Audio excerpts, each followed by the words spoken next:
O di kung 200, tubo ka na lang sa 2 piso. O di kwentahin na po nila kung magkano yon. Pero ang ikagaganda po ng siomai, una, nasa karne, na magandang quality ng karne. Pangalawa po, siyempre, pasalamatin din natin si Mr. Jokwan, ano? Oo naman. Mr. Jokwan, good morning po, sir. Sa inyong siopaw at mga pansit-pansit, no? And yung wrapper, talagang pinasadya namin, yun ang, nandun ang buhay ng siomai eh. Pagka makapal, bumibigay, at saka yung manner ng pagluluto at manner ng paghahalo. So, ulitin natin, pinakamaliit na kita, 200 per kilo. Bili po tayo ng 1 kilong karne.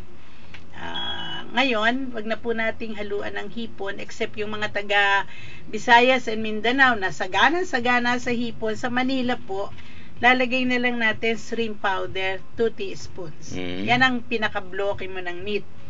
Ang curing mix, lagay natin sa unang lalagyan na dapat stainless.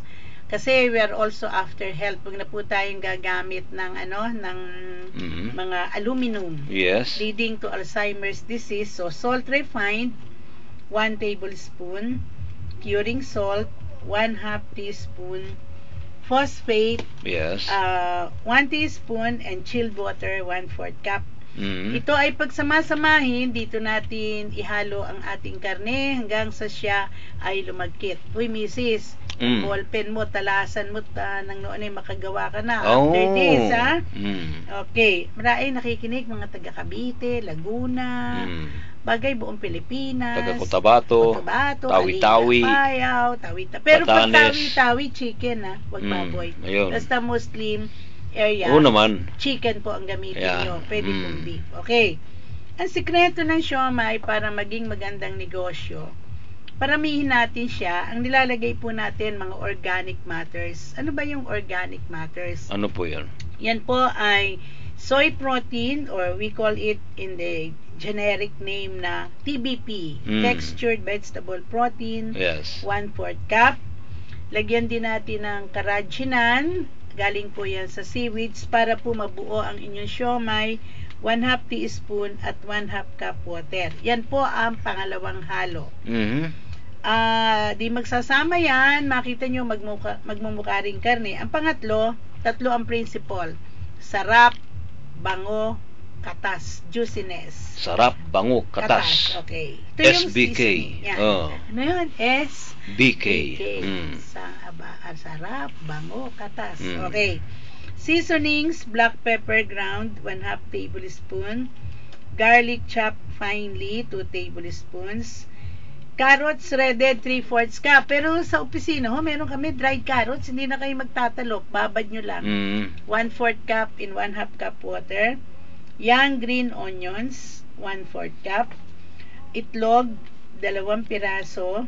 Cheese grated, 1/2 cup. Sesame oil, 2 tablespoons. Lagyan po natin ng bango, we call it meaty ginisa. Yan po ay bago naming produkto na lahat ng produkto pag niluto ay napakabango. So, yun po yung meaty ginisa. Yes. Yung pangkulong ng tubig sa meat, yun po ang binder filler blend. 1 teaspoon po yun. Yan po ang pangatlong halo. So, lalagkit na po siya. Ang makukuha nyo pong weight dito, out of 1 kilo will be 1.5 kilos. Can you imagine, tumaas siya ng 50%? Oo nga, no? Ngayon, ang wrapper nyo, maaring square. Meron po kaming special wrapper na pinasadya na hindi pumutok. Meron pong round, meron pong square. Yun pong round, out of siomai, pwede kayong gumawa ng siomai. 10 grams po ang isang balot. Ang puhunan, 250. Pero, pwede ka rin gumawa ng dumpling. Iba nga lang ang korte, no? Ang siomai, pabilog, flat and tough. Ang dumpling, para ba yung empanadita? Pahaba, Pahaba, pina-fry.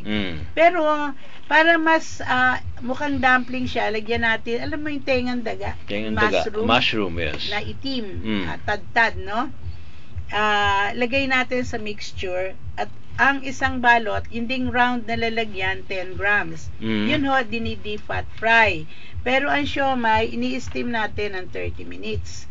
Mahina ang apoy. And then, Ang sauce ang nagbubuhay ang siomai.